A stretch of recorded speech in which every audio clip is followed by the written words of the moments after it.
तो करने के लिए, उस चेतन सत्ता को जगाने के लिए भगवान कोशिश करते हैं।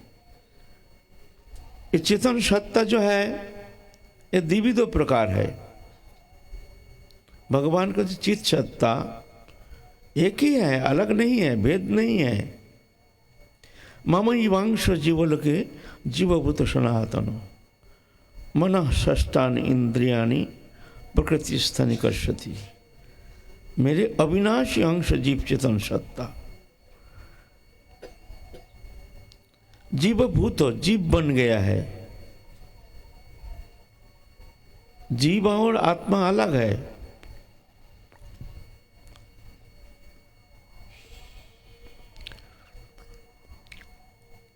जो शुद्ध आत्मा जो है वो तो भगवान का अभिन्न स्वरूप है, और जीव चैतन्य सत्ता है,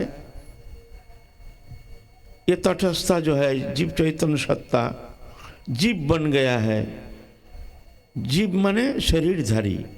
इसमें वो चेतन सत्ता तदात्म होकर के शरीर में तदात्मता हेतु वो आपने को मान लिया मैं शरीर हूं। जैसे हम निद्रित हो जाते हैं फिर एक शरीर कल्पना कर लेते हैं। काल्पनिक शरीर मैं नहीं हूँ, स्वप्न अवस्था के शरीर मैं नहीं हूँ, लेकिन उसमें सत्य आरोप के कारण वो काल्पनिक शरीर का जो विकार है वो सोया हुआ अवस्था में वो विकारित होता है। वहाँ ना शरीर है ना संसार है स्वप्न अवस्था में। जागृत अवस्था में भी वो चेतन सत्ता इस शरीर में आपने को विलय करके अब शरीर बन गया है। तटस्था शक्ति जो जीव चैतन्य सत्ता जीव बन करके शरीरधारी बन करके प्रकृति के साथ तदात्मता के कारण आप खेल रहे हैं, भेद बुद्धि पैदा करके ये नाना प्रकार शरीर अलग अलग बस खेल रहे हैं। सत्ता एक ही है, तत्व एक ही है, खेल रहे हैं भेद बुद्धि। शरीर को मान लिया मैं हूँ। इस शरीर में मैं, ये बुद्धि के कारण ही जीव इस संसार चक्र में मोहित होकर के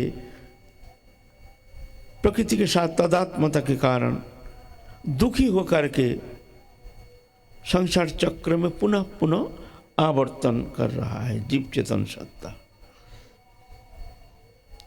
तो ये जीव दो प्रकार है, एक बद्ध जीवात्मा, एक उन्मुख जीवात्मा। भगवान आते हैं चेतन सत्ता को जगाने के लिए, जागो जागो जागो, तुम भ्रमित होकर कहाँ तुम माया मुग्ध होकर के दुखमय संसार में, दुख का जो अंतहीन दुख में तुम गोता लगा रहे हो और आनंद अनुसंधान में तत्पर होकर के तुम बार बार भ्रमित हो रहे हो, क्योंकि दृश्यमान जागतिक वस्तु पदार्थ इसमें सुख है नहीं, इसमें शांति है नहीं, इसमें आनंद है नहीं, हो नहीं सकता है। जड़ीय वस्तु जड़ पदार्थ चेतन धर्मी आत्मा को कभी आनंद दे नहीं सकता है। आनंद चेतन स्वरूप है। आत्मा और आनंद अलग नहीं है, भगवान और आनंद अलग नहीं है। लेकिन हम जड़ीय वस्तु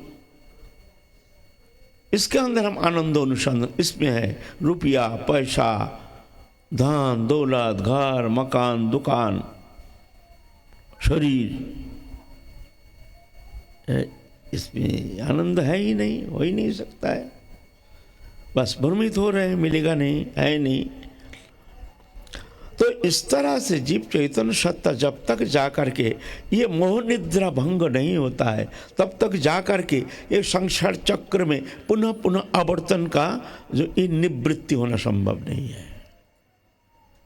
निवृत्ति इसके लिए चाहिए वो महत्पुरुष की कृपा।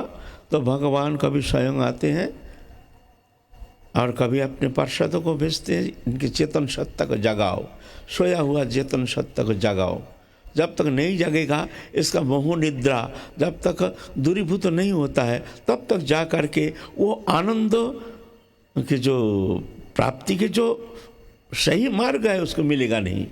वो भ्रमित होकर विपदगामी होकर, जहाँ आनंद है नहीं, जहाँ दुख है, अंधकार है, उसी का तरफ वो धावित हो रहा है, पुनः पुनः पुनः पुनः वंचित हो रहा है, फिर उसी मार्ग पर चल रहा है। ये इससे निवृत्ति होना संभव नहीं है।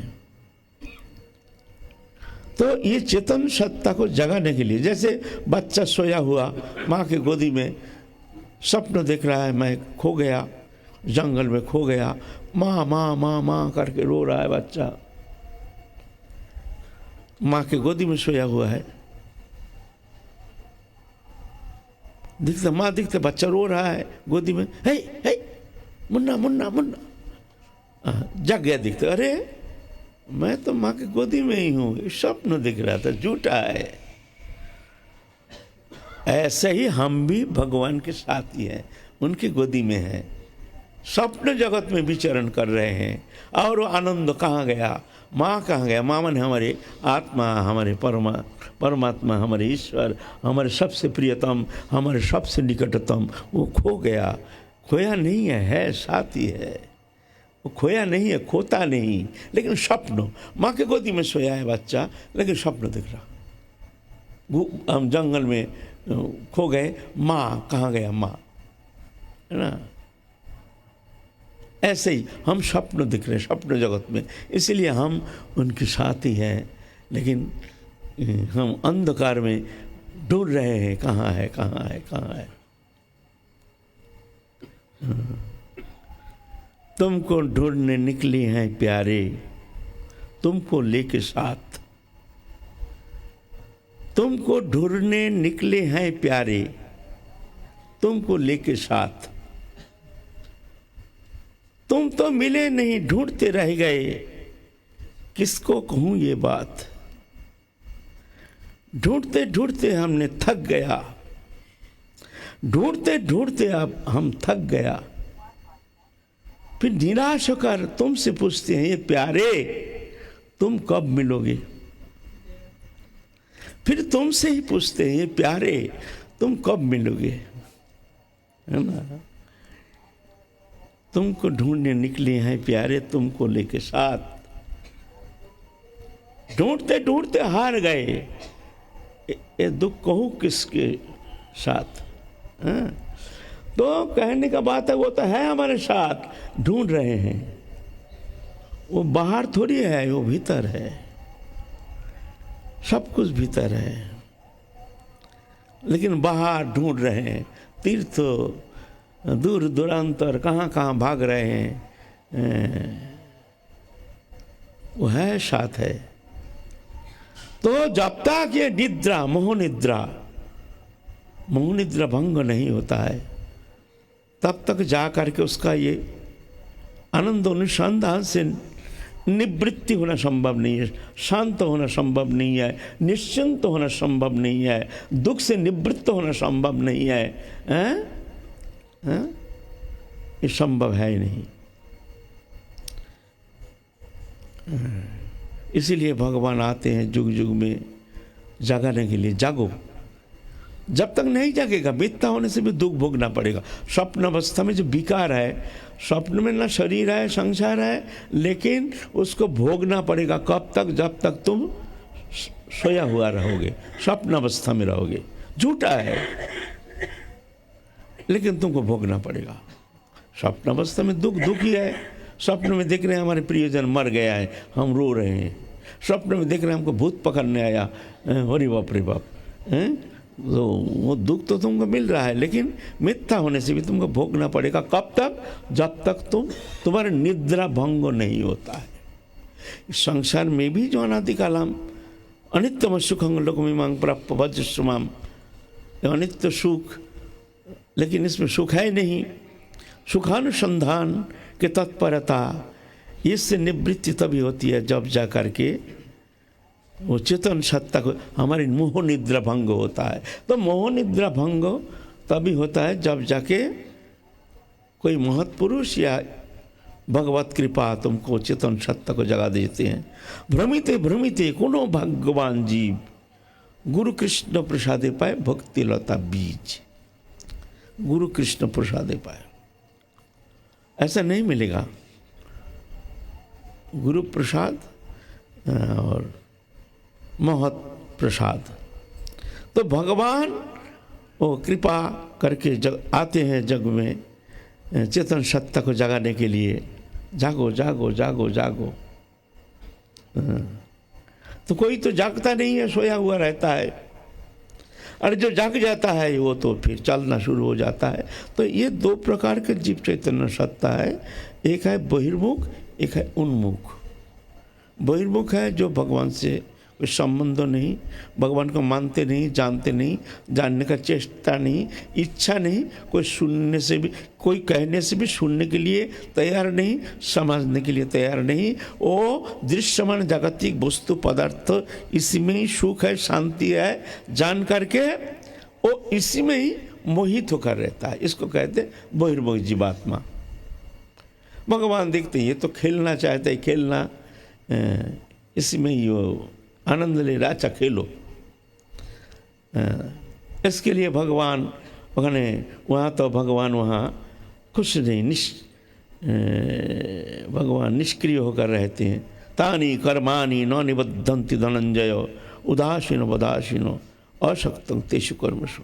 उदासीन कर दृष्टा बन के भगवान वो सृष्टि लीला दिखते, मरता है कितना करोड़ों करोड़ जीवात्मा नरक जा रहा, जन्म मृत्यु चक्कर में 84 लाख जन्म में कितना कष्ट पा रहा है, लेकिन भगवान वहाँ दृष्टा, उनका कुछ फर्क नहीं पड़ता। क्यों? बहिर्मुख है, ये आना नहीं चाहता है इसलिए।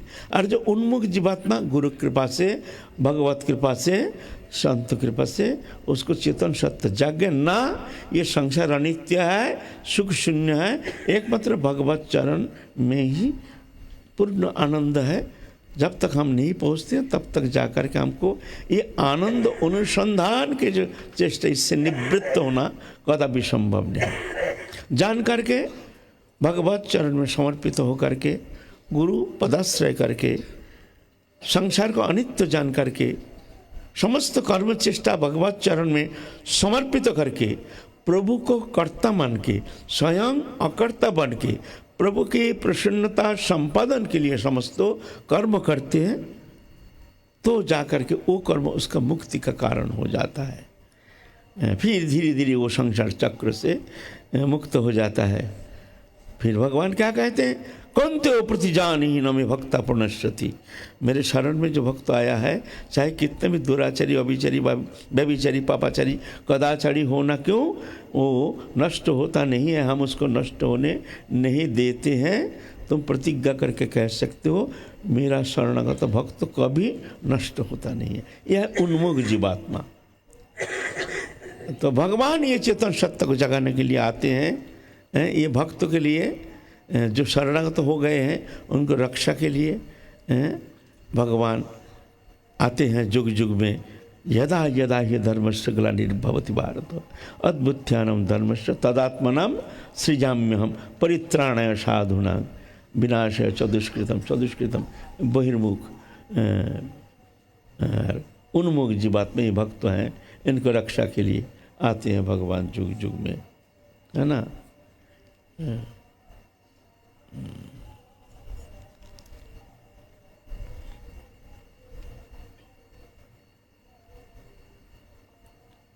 यतेन्द्रिय मनोर्बुद्धिर मुनिर मोक्ष परायणा विगत इच्छा भय क्रोधा ज सदा मुक्त वश।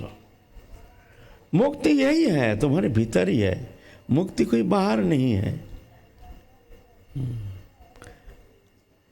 लेकिन यत इंद्रिय मनोर बुद्धि, जिनके मन बुद्धि जो भगवत उन्मुखी है, बहिर्मुख नहीं है, वो जानते हैं जो भगवत चरण ही एकमात्र सार है, बाकी सब असार है, मिथ्या है, माया है, बंधनकारी है।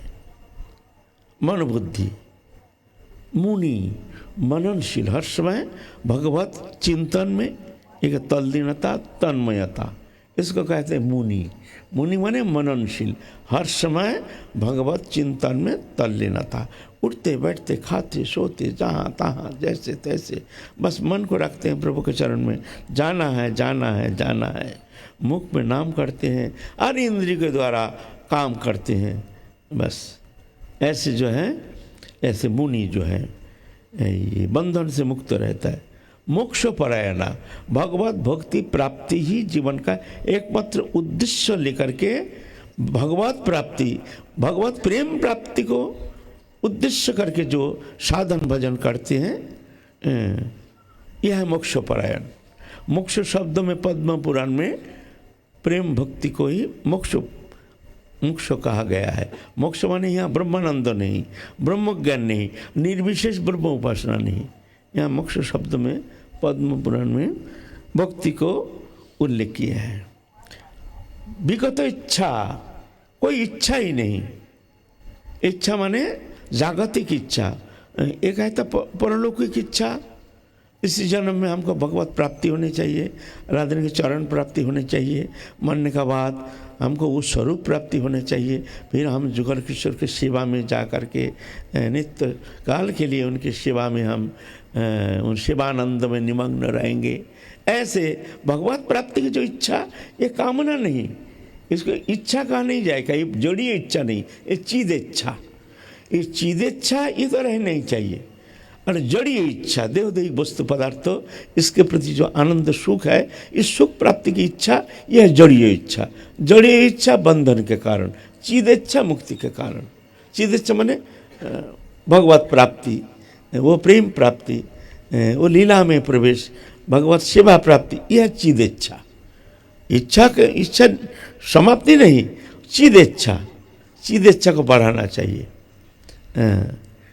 विगत इच्छा भय क्रोधा, भय वस्तु नष्ट होने का भय, पुत्र है, परिवार है, धन है, वित्त है, हर समय भय कोई नष्ट ना हो जाए, कोई हमारे वियोग ना हो जाए, कोई वस्तु से हमारे वियोग ना हो जाए, ये भय। भयांग द्वितीय अभिनिवेश, भगवान छोड़ के द्वितीय वस्तु पदार्थ के प्रति आसक्ति ही भय का कारण। भय क्रोधा, वस्तु प्राप्ति में बाधा आने से क्रोध पैदा होता है, उत्पन्न होता है क्रोध। इससे मुक्त हो। यत इंद्रिय मनोबुद्धि मुनिर मोक्ष परायणा, विगत इच्छा भय क्रोधा जह स मुक्त बस, वो सदा के लिए मुक्त है। उसके लिए मुक्ति का अलग कोई चेष्टा नहीं, वो सदा के लिए वो मुक्त ही है। जैसे कमल दल में जल जैसे संस्पृष्ट नहीं होता है, ओ है कमल पत्ता के ऊपर जल, लेकिन लुढ़क जाता है, ऐसे गिरा दो पत्ता सूखा, पत्ता गीला नहीं हो सकता है। कमल पत्ता कभी गीला नहीं होता है, उसके ऊपर कितना ही पानी रख दो, फिर ऐसे उल्टा कर दो, सूखा पत्ता। संसार में ऐसे ही जीव, ऐसे ही शरणागत भक्तों, ऐसे ही भगवत चरण में अपने को समर्पित करके, संसार को अनित्य जान करके भगवत प्रसन्नता संपादन के लिए समस्त कर्म चेष्टा, वो ऐसे ही संसार में कमल दल में जैसे कमल पत्र में जैसे पानी संस्पृष्ट नहीं होता है, ऐसे ही संसार में रह करके वो कभी बंधन दशा प्राप्त नहीं होता है, वो मुक्त है, वो मुक्त है। जतु सर्वाणि कर्माणि मयि सन्न्यस्य मत्परा अनन्य नैव योगेन मां ध्यायन्ति उपासते। तेषां सतत युक्तानां भजतां प्रीतिपूर्वकं ददामि बुद्धि योगं तं येन मां उपजान्ति थे। ऐसी स्थिति में भगवान उसके भीतर बैठ करके स्वयं उसको बुद्धि देते हैं, ये कर, वो जान जाता है। फिर वो भगवान भीतर में रह करके बुद्धि दे करके उसको संसार से निकाल के ले जाते हैं भगवान। तेषांग एवं अनुकंपार्थो अहं अज्ञानजं तमो नाशयामि आत्मभावस्थो ज्ञानदीपेन भाष्यता। उनको कृपा करने के लिए, उनको माने ऐसे जो शरणागत भक्त है उनके लिए, सबके लिए नहीं, सबके लिए ऐसे कृपा नहीं करते हैं। तेषांग एवं, तेषांग ये सर्वनाम पद में सर्वनाम तेषांग के कौन है? सततयुक्ता न भजतांग प्रीतिपूर्वकम, तेषांग सततयुक्ता न भजतांग प्रीतिपूर्वकम है। तेषांग एवं अनुकंपर्थो, ऐसे तेषांग माने जो सततयुक्ता न भजतांग प्रीतिपूर्वकम, सब समय हमसे युक्त रहते हैं, प्रीति के साथ मेरा भजन, ऐसे तेषांग माने उनके लिए कहा गया है। उनको कृपा करने के लिए अहं अज्ञानजं तम नाशयामि आत्मभावस्थ भाषता, उनके भीतर मैं खुद बैठ जाता हूँ। अहं अहं मैं अज्ञानजं तम नाशयामि, अज्ञान जात अंधकार को नाश कर देता हूँ। आत्मभावस्थ उनके भीतर रह करके ज्ञान दीपन भाष्यता, ज्ञान रूप प्रदीप, ज्ञान रूप बने कैसे भगवत प्राप्ति हो सकती है, ये ज्ञान, ज्ञान माने ये ब्रह्म ज्ञान नहीं है, ज्ञान रूप ज्ञान माने ये ज्ञान नहीं, भक्ति है पराज्ञान। ज्ञान शब्द में ब्रह्म ज्ञान को ही कहेंगे, ब्रह्म ज्ञान, ज्ञान रूप प्रदीप ज्ञान। गीता के प्रतिपाद्य विषय है वहाँ भक्ति ही ज्ञान है। गीता में ब्रह्म ज्ञान को स्वीकार नहीं किए हैं, श्रेष्ठता प्रतिपादन स्वीकार किए हैं, श्रेष्ठता प्रतिपादन नहीं किए हैं। त्रयोदश अध्याय में देखिए, अमानित्व अदम्भित्व अहिंसा कांति आर्जवम आचार्यवशनं शौचं स्थैर्य आत्मविनिग्रह इंद्रियार्थेषु वैराग्य अनहंकार एवच जन्म मृत्यु जरा व्याधि दुख दोषानुदर्शनम आसक्तिरणविसंग पुत्रदार गृहादिषु नित्यत्व समचित्तत्व इष्ट अनिष्ट उपत्तिषु मयि च भक्ति जोगन अव्यभिचारिणी विविक्त दशवित्त अरतिर्जन संशोधि आध्यात्मिक ज्ञान नित्यत्तं तत्त्वज्ञान तदर्शनम एतद् ज्ञानम, ये ज्ञान है। प्रथम अज्ञानम जतत अन्यथा, इसके बाहर जाए अज्ञान है। यहाँ जो कहे सब भक्ति मार्ग के लिए, अमानित्व मैं मेरापन, अदम्भित्व अहिंसा खांति आर्जवम आचार्योपासना, आचार्योपासना गुरु सेवा, स्थैर्य आत्मनिग्रह इंद्रियार्थेषु वैराग्य अनहंकार एवच जन्म मृत्यु जरा व्याधि में दुख दर्शन आसक्ति रणविसंग पुत्र द्वारा आदि में आसक्ति रहित भक्ति अव्यभिचारिणी, अव्यभिचारिणी भक्ति हमें वो प्रेम होना चाहिए। विविक्त देश सेवित्व निर्जन एकांत स्थान निवास और अतिर जन संशोधि, जन संपर्क में रहने में उनकी रुचि नहीं। तो ये सब भक्ति मार्गों की बात कह रहे हैं, है ना। तो ज्ञान माने यहाँ ज्ञानी दीपन भाष्यता माने मैं उनके भीतर अज्ञान अंधकार को दूरीभूत करके उनके भीतर भक्ति रूप प्रदीप, भक्ति प्रदीप को प्रज्वलित कर देता हूँ मैं, है ना। तो भगवान कहते हैं ऐसे जो भक्त है उसको मैं ज्ञान देता हूँ। तो इसमें देखने में आता है जैसे भगवान का कोई पक्षपात दोष है। भाई सभी तुम्हारा, तुम कहते हो समोहं सर्वभूतेषु न मे देश अस्ति न प्रिय, मैं सब में समान हूँ, मेरा कोई देश नहीं, मेरा कोई प्रिय नहीं। तुम कहते हो सब में समान, सभी तो तुम्हारे जीव है, सभी तो तुम्हारे सत्य है। मैं आता तो मिदं सर्वं जगत अव्यक्त मूर्ति ना, अव्यक्त रूप में समस्त जगत चराचर व्याप्त तुम ही हो। और तुम यहाँ तुम कहते हो नहीं ऐसे भक्त को कैसे बुद्धि देता हूँ, तो अभक्त को तुम बुद्धि देते नहीं हो, तुम्हारा भेद बुद्धि है, सभी तुम्हारा है। फिर कहते समोहं सर्वभूतेषु न मे देश अस्ति न प्रिय, मेरा कोई देश नहीं प्रिय नहीं। फिर कहते हो जे भजन्ति तुमां भक्ता मोहिते तेषु चाप्यम, लो यहाँ फिर उल्टा शब्द कहते हैं। यहाँ तो समोहं सर्वभूतेषु न मैं, हमारा कोई देश नहीं प्रिय नहीं। फिर क्या कहते हैं जे भजन्ति तुमां भक्त, जो भक्ति के साथ मेरा उपासना करते हैं, मोहिते वो मुझ में है, तेषु चाप्यहम मैं भी उनके भीतर हूँ। लो तो बोलते हैं क्या इसमें तुम्हारा कोई पक्षपात दिखता है? बोलते हैं ना ऐसा नहीं है। देखो हमने तो निमंत्रण सबके लिए दे दिया है, जो दुखी जीवन में सब आओ, सब हमारे शरण में आओ। तमेव शरणं गच्छ सर्वभावेन भारत तत्प्रसादात् परं शांति स्थानं प्राप्य शाश्वतम। तुम हमारे शरण में आ जाओ, हम तुमको समस्त पाप से मुक्त कर देंगे, तुम परम शांति को प्राप्त करोगे, तुम चिंता नहीं करना। ये शब्द हमने हमारे भक्तों के लिए नहीं कहा है। अपीचित सुदुराचार भजत मामन्यवाग साधु रूप सम्मान, अति दुराचारी जो है उसके लिए हमारे ये संदेश। लेकिन तुमने आया नहीं, हमने तो सबके लिए निमंत्रण दिया, जो आया वो अमृत प्राप्त करके अमर हो गया। तुम आया नहीं, तुम्हारे लिए हमने निमंत्रण दिया कि नहीं, मेरे शरण में आ जाओ, तुम आए नहीं। तो भगवान के ये पक्षपात नहीं है। खेलना चाहता तुम खेलो, ये खेलना नहीं चाहता आ जाओ, मेरे पास आ जाओ, परम शांति परमानंद है। पूर्ण ब्रह्म सनातन भगवान उनके शरण में आ गया तो फिर समस्त दुख से निवृत्त परानंद प्राप्त करके वो शांत हो जाता है, मुक्त हो जाता है, स्थिर हो जाता है, निश्चल हो जाता है ना। तो इसमें भगवान का ये पक्षपात दोष आता नहीं है ना। तो महाप्रभु इस तरह से इस कलियुग में आए हैं, करुणार्थ चित्त होकर के समस्त पार्षदों को लेकर के चलो चलो चलो चलो। अद्भुत ही कलियुग, जिस कलियुग में महाप्रभु के एक कृपा अवतार है, जहाँ भगवान पूर्ण ब्रह्म सनातन प्रेम पुरुषोत्तम साथ लाए हैं एक अमृत लोक के संदेश लेकर के। संदेश नहीं, वो देने के लिए करुणा अवतीर्ण कलो, करुणा करके आए हैं। क्या करुणा? समर्पित उन्नत उज्जवल रसांग, उन्नत उज्जवल रस वो देने के लिए। ये एक अद्भुत ये जो इस कलियुग में महाप्रभु के जो अवदान, ये उन्नत उज्जवल रस, ये विशेष कृपा करके देने के लिए। अनर्पित चोरिंग चिरत, कभी दिए नहीं ये पहले, करुणा करके देने के लिए आए हैं। करुणा अवतीर्ण कलो, क्या देने के लिए? समर्पित उन्नत उज्जवल रसांग, उन्नत उज्जवल रस। वो रस क्या है? वो रस है भगवान के माधुर्य रस, सर्वोत्तम सर्वोपरि भगवत्ता सार, भगवान के माधुर्य रस उपासना पद्धति।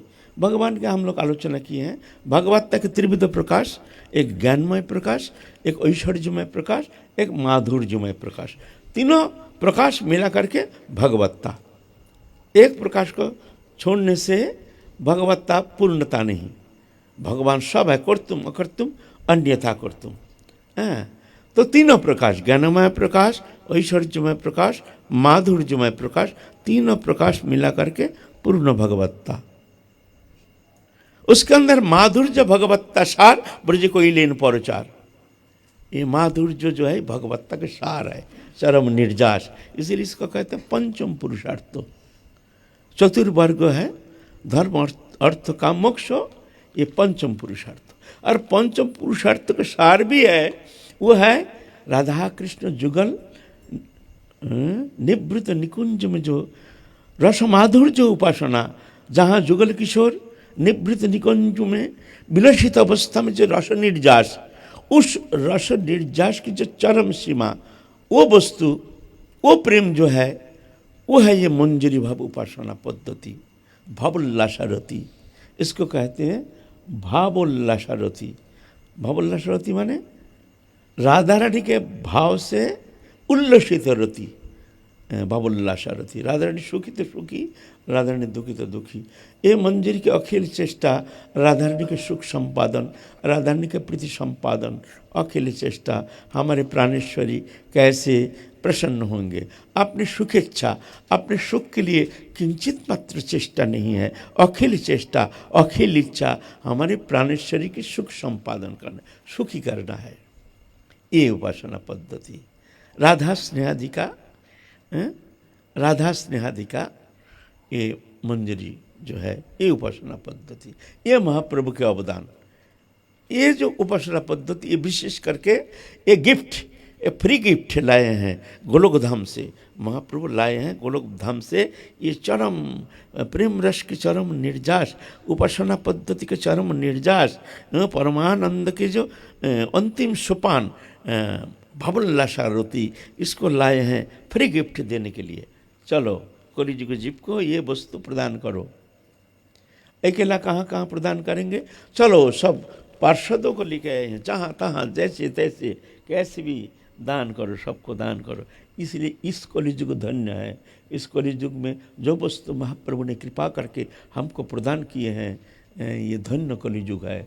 लेकिन सबसे दुर्भागा है ये कलियुग, हम जैसे जीव सबसे दुर्भागा है कि ऐसे अमृतमय प्रेम पदार्थ छोड़ करके जहर जैसे संसार सुख के लिए उसके पीछे पीछे हम अनुसंधान तत्पर होकर के अपने मानव जीवन को चौपट करने के लिए तैयार हो रहे हैं, तैयारी कर रहे हैं।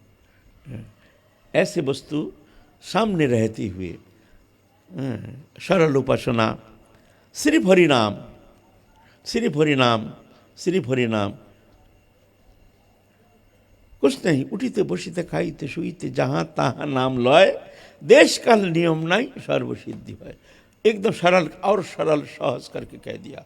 कुछ नहीं कर सकते हो, भजन नहीं कर सकते हो, मन को संयोग नहीं कर सकते हो, समस्त कर्मों से निवृत्त नहीं हो सकते हो, एकांतवास नहीं कर सकते हो, त्याग तितिक्षा नहीं कर सकते हो, जब तब आराधना नहीं कर सकते, कोई जरूरत नहीं। सुनो, उठते बैठते खाते सोते जहाँ तहाँ जैसे तैसे मुख को बंद नहीं रखना, सब समय अखंड काम करते रहो, नाम करते रहो। हरे कृष्ण कृष्ण कृष्ण हरे हरे, हरे राम राम राम हरे हरे, हरे कृष्ण कृष्ण कृष्ण हरे हरे, हरे राम राम हरे हरे, हरे कृष्ण। इतना करो। लेकिन दुर्भागा जी तैयार नहीं, बाबा भजन होता नहीं। कितना माला करते हो बाबा, वही 2 फेरा तो होता है कोई कष्ट दिन में, इतना काम बाबा, इतना व्यस्तता नहीं है, क्या करें बाबा। लो, अरे भाई काम करो, इंद्रिय के द्वारा मुंह को बंद क्यों रखे हो? मुंह को बंद मत करो, उसको चलाते रहो खंडो। कर्म के लिए अर्थ के लिए काम, परमार्थ के लिए नाम, दोनों ही हमारे लिए अपरिहार्य है। संसार का कर्म, स्त्री पुत्र कुटुंब परिवार पालन पोषण करना पड़ेगा, शरीर धर्मी है, देह रक्षा के लिए हमको कर्म करना पड़ेगा। ठीक है, कर्म करो, इंद्रिय के द्वारा काम, और परमार्थ भी चाहिए। मरते समय तुम तो वहाँ जब जमदूत लेते आएंगे तब उस समय तुम अगर कहोगे प्रभु हम सब जानते थे, क्या करें, लेकिन ऐसे माया में हम घिर गए कि हमको भजन करने का मौका ही नहीं मिला, हम नाम करने का मौका ही नहीं मिला, इसलिए तुमको 1 नंबर भी नहीं मिलेगा। बोलेगा जाओ इसको ले जाओ, कुंभी नरक में ले जाओ। सबके लिए एक ही फॉर्मूला है ना। तो इसीलिए अपरिहार्य है, परमार्थ हमारे लिए अनअवॉइडेबल है, इसको किसी अवस्था में हम इसको अवॉइड नहीं कर सकते हैं। करोगे तो तुम कीमत तुमको चुकाना पड़ेगा। तो क्या करना है, दोनों ही चाहिए। तो अर्थ के लिए काम, परमार्थ के लिए नाम, काम भी चलता रहे, नाम भी चलता रहे, दोनों हो जाएगा तुम्हारा। और कि इससे सरल उपासना क्या हो सकता है बताओ। लेकिन मूढ़ो जीव इसमें भी राजी नहीं, नाम करने के लिए तैयार नहीं। तो ये सरल उपासना पद्धति महाप्रभु प्रदान करने के लिए आए हैं इस कलियुग में। अभी भी समय है, जो गया तो गया, वो तो हाथ में आने वाला है ही नहीं, भविष्य का कोई गारंटी नहीं है, जो सामने हमारे लिए शुभ दिन इंतज़ार कर रहा है। तो बचा है क्या, वर्तमान, अभी का समय। चलते रहो, काम भी करते रहो, नाम करते रहो। वर्तमान सबसे उत्तम समय, अतीत आने वाला नहीं है, भविष्य का गारंटी नहीं है। अभी से चलना शुरू करो, आज नहीं, अभी इस क्षण शुरू हो जाए हमारे चलना, है ना। नहीं तो वंचित हो जाओगे। शुभ दिन की इंतज़ार करते करते मानव जीवन जाएगा समाप्ति की ओर। कोई बहाना चलेगा नहीं, फिर जाओ सूर्य से लग्जरी में, कब मानव तनु मिलेगा तब भजन होगा। मानव तनु ऐसा थोड़ी मिलता है। निधि मध्यम सुलभं सुदुर्लभं प्लवं सुकल्पं गुरुकर्ण धारम मैनुकुलेन नवश्यतरितं पुमन भवाब्दिं न तरेत स आत्मा। ऐसे मानव तनु पकड़ के जो संसार चक्र से मुक्त होने के लिए प्रयत्न नहीं करता है, वो आत्महत्याकारी है ना। तो चलना शुरू हो जाए। वृंदावन धाम में आए हैं सब, थोड़ा सा मानसिक प्रस्तुति, फिजिकल प्रिपरेशन नहीं, ये हृदय की एक प्रस्तुति चाहिए। फिजिकल प्रिपरेशन नहीं, इंटरनल प्रिपरेशन, हार्दिक प्रिपरेशन चाहिए, तो काम बन जाएगा, है ना। तो महाप्रभु इस कलियुग में आए हैं वो वस्तु प्रदान करने के लिए, जो वस्तु हमारे लिए बहुत सुलभ, सहज करके, सरस करके प्रदान करने के लिए अवतीर्ण हुए हैं इस कलियुग में, है ना। आज हमारे आलोच्य विषय है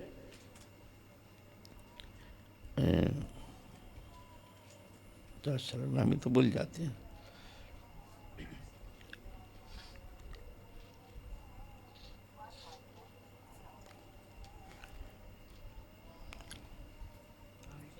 रामचंद्र खान, छोटी सी जीवन चरित है रामचंद्र खान।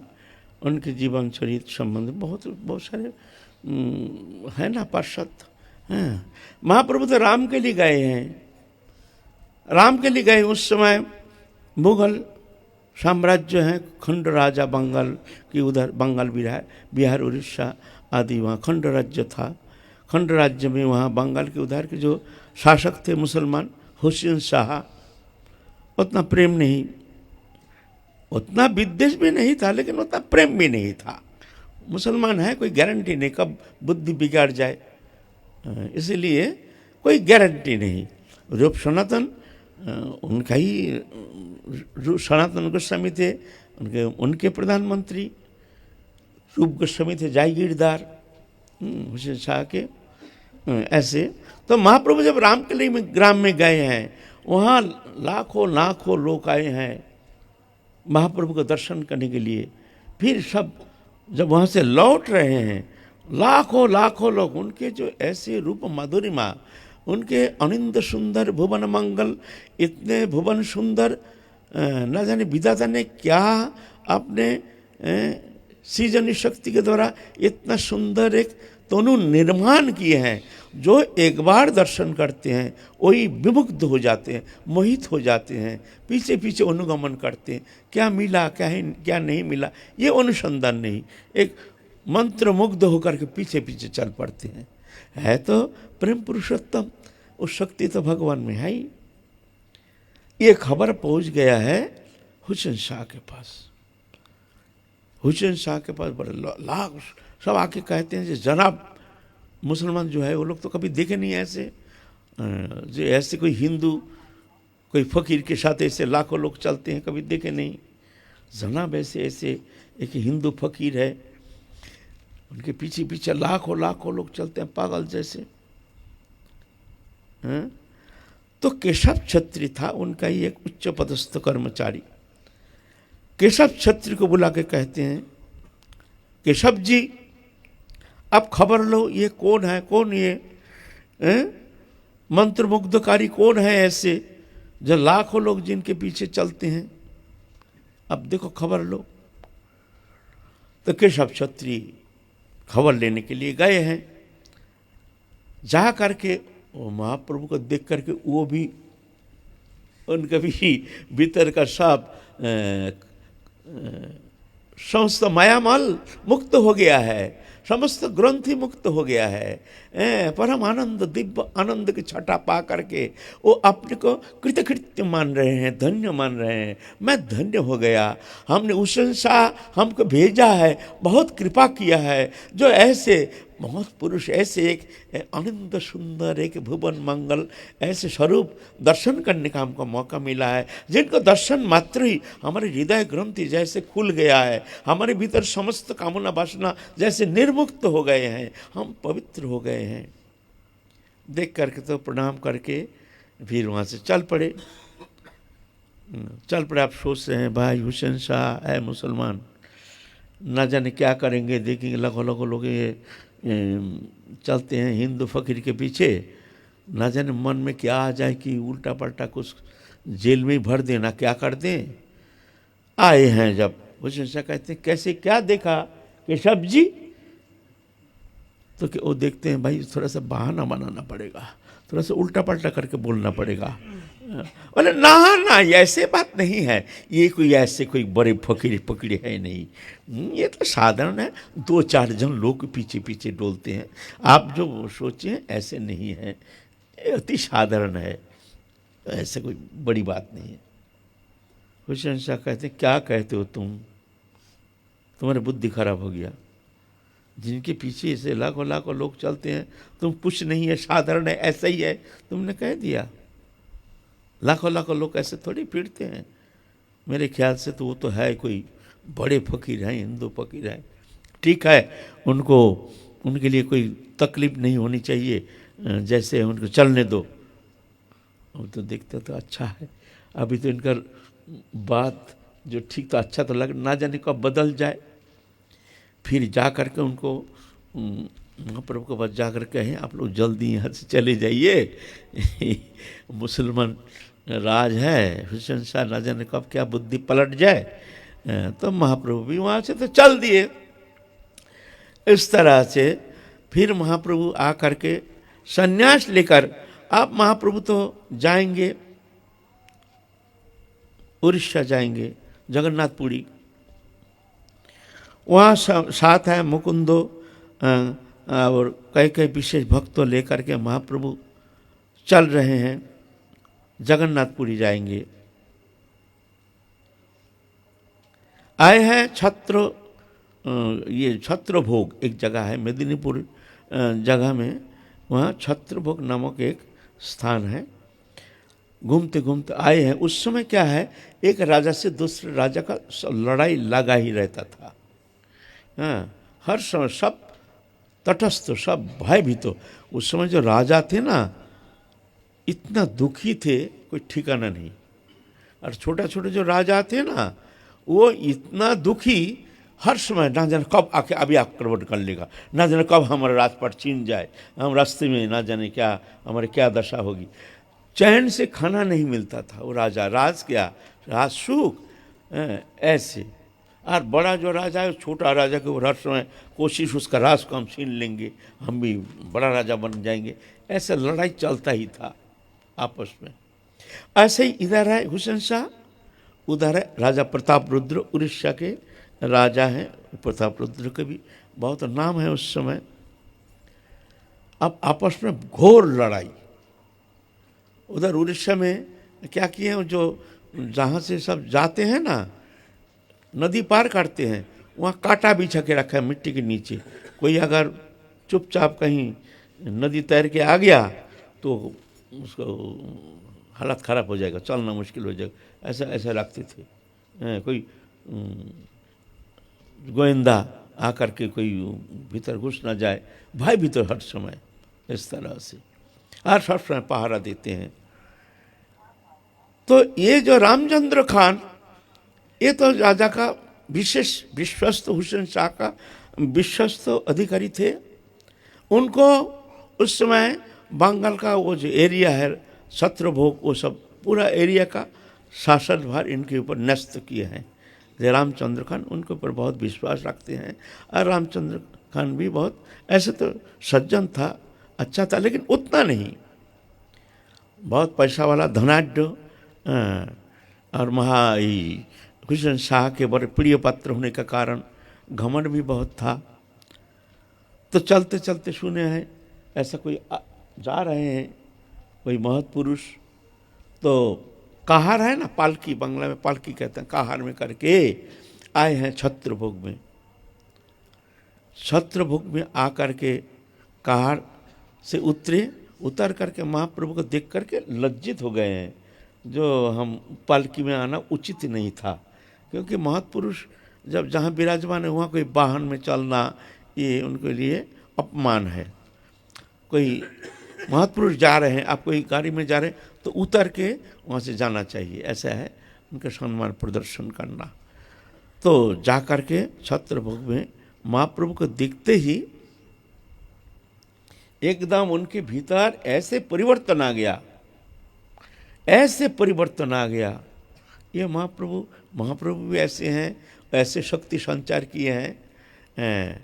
और महाप्रभु के प्रेम चेष्टा जो कृष्ण नाम में हा राधे हा कृष्ण हा गोविंद कह करके ऐसे रोदन करते हैं, ऐसे नृत्य करते हैं, देख करके तो एकदम ऐसे विमोहित हो गए रामचंद्र खान जो उनका नाम है रामचंद्र घोष, बांग्ला टाइटल, लेकिन वो हुसैन शाह ने उनको खान उपाधि दे दिया।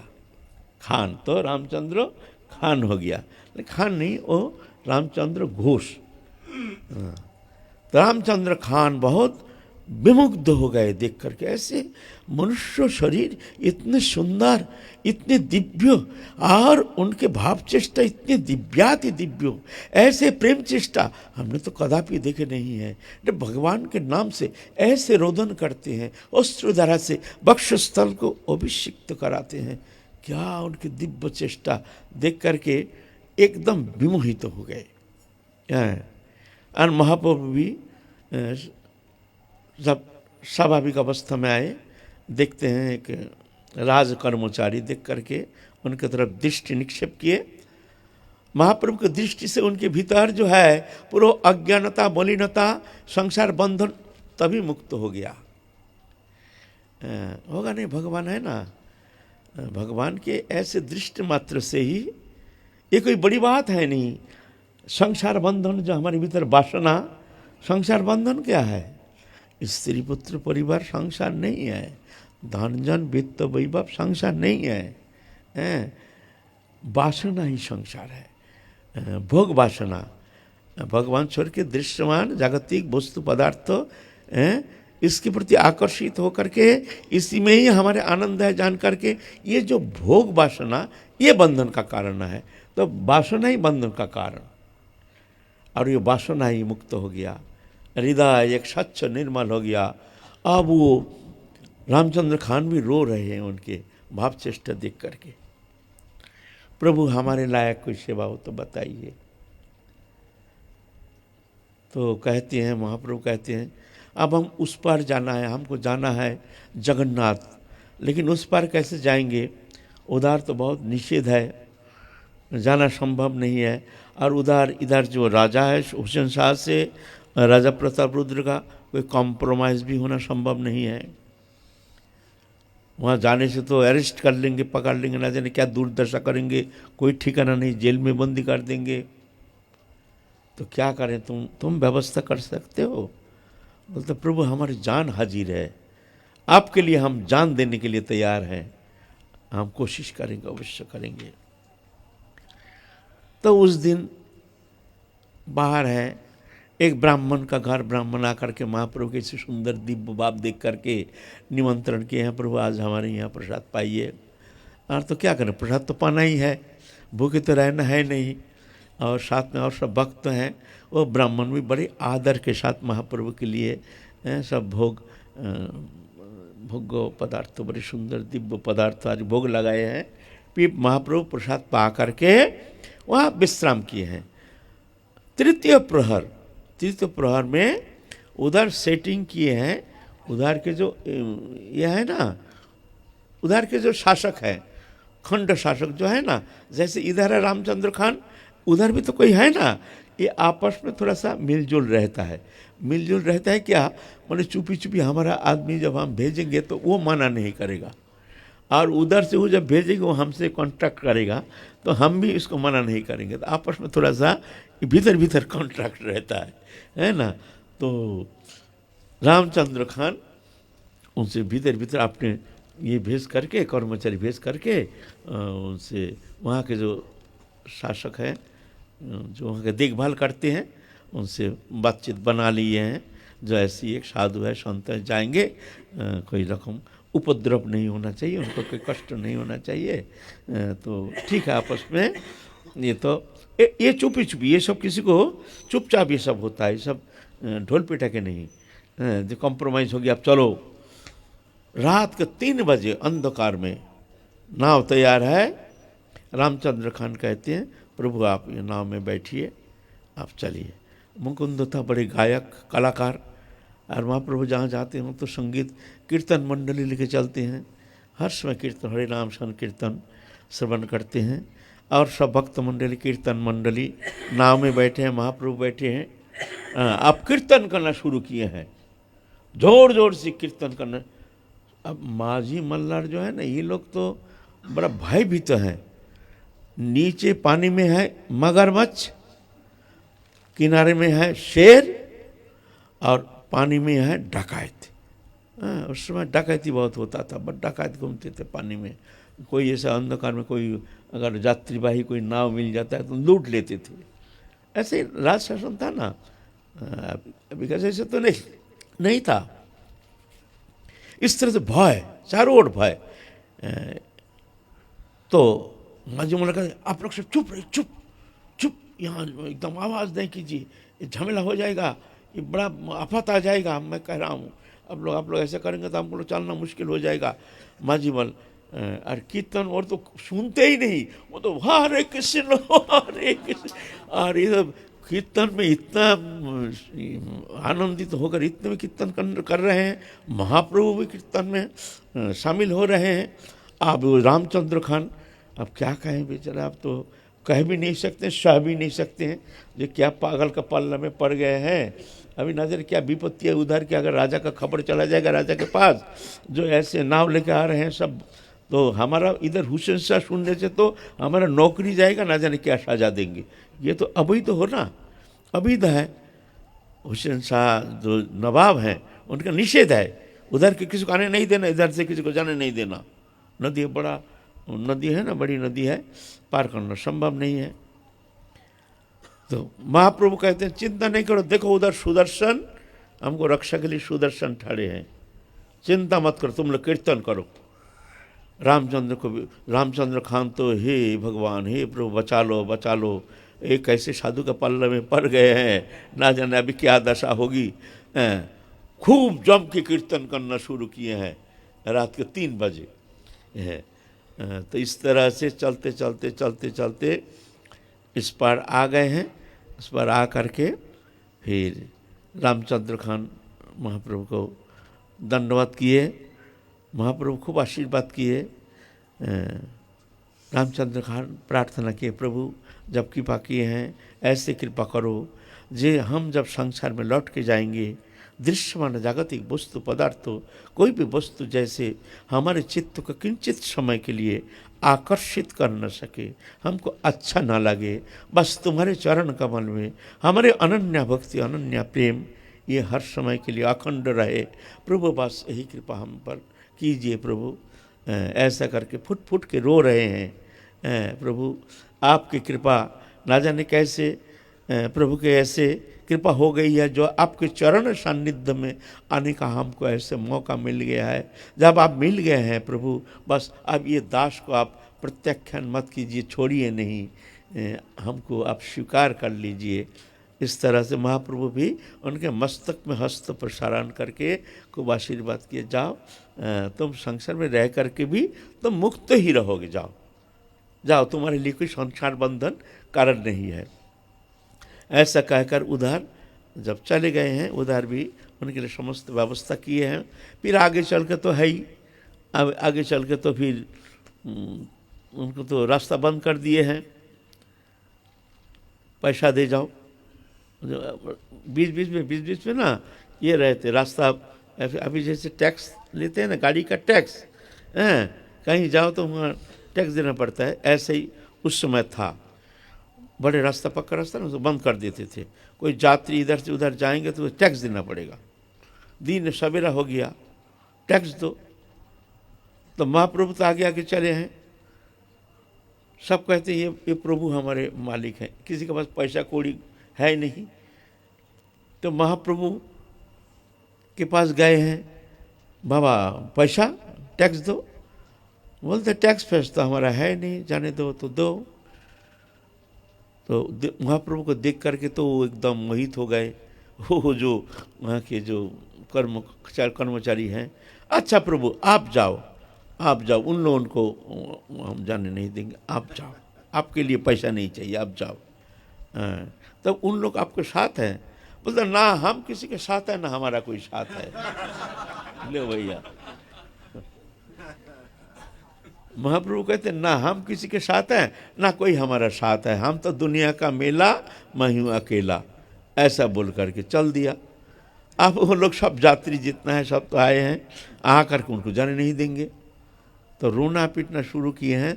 तो कहते हैं देखिए ये हमारे गुरुदेव हैं, ये हम उनके चेला हैं, वो तो भाव में रहते हैं ना, और इनको हमको जाने नहीं देंगे तो मुश्किल हो जाए, इनके सेवा कौन करेंगे। इस तरह से फिर वो देखते हैं भाई ये सब साधु संत हैं, दया करके फिर छोड़ दिए। इस तरह से महाप्रभु फिर धीरे धीरे अपने प्रियजन को लेकर के, मुकुंदो आदि सबको लेकर के जगन्नाथपुरी पहुंच गए हैं। तो आज की कथा यही विश्राम, ये महाप्रभु की अमृतमय कथा, उनके भक्त के भुवन पावन जीवन चरित सुधा, जो कर्ण रसायन हमारे लिए एक अमृतलोक के संदेश वाहक है, और उनका अमृतमय कथा हमारे लिए एक आलोक दिशारी है, और वो कथा हमारे लिए अमृत संजीवनी है। ऐसे महाप्रभु की कथा, महाप्रभु के पार्षदों की कथा पुनः पुनः श्रवण करना चाहिए। ये बहुत परम महौषधि है, भव समुद्र पार करने के लिए एक परम महौषधि है हमारे लिए। आज की कथा ही विश्राम। जय जय श्री राधे श्याम निताय गौर हरि बोल।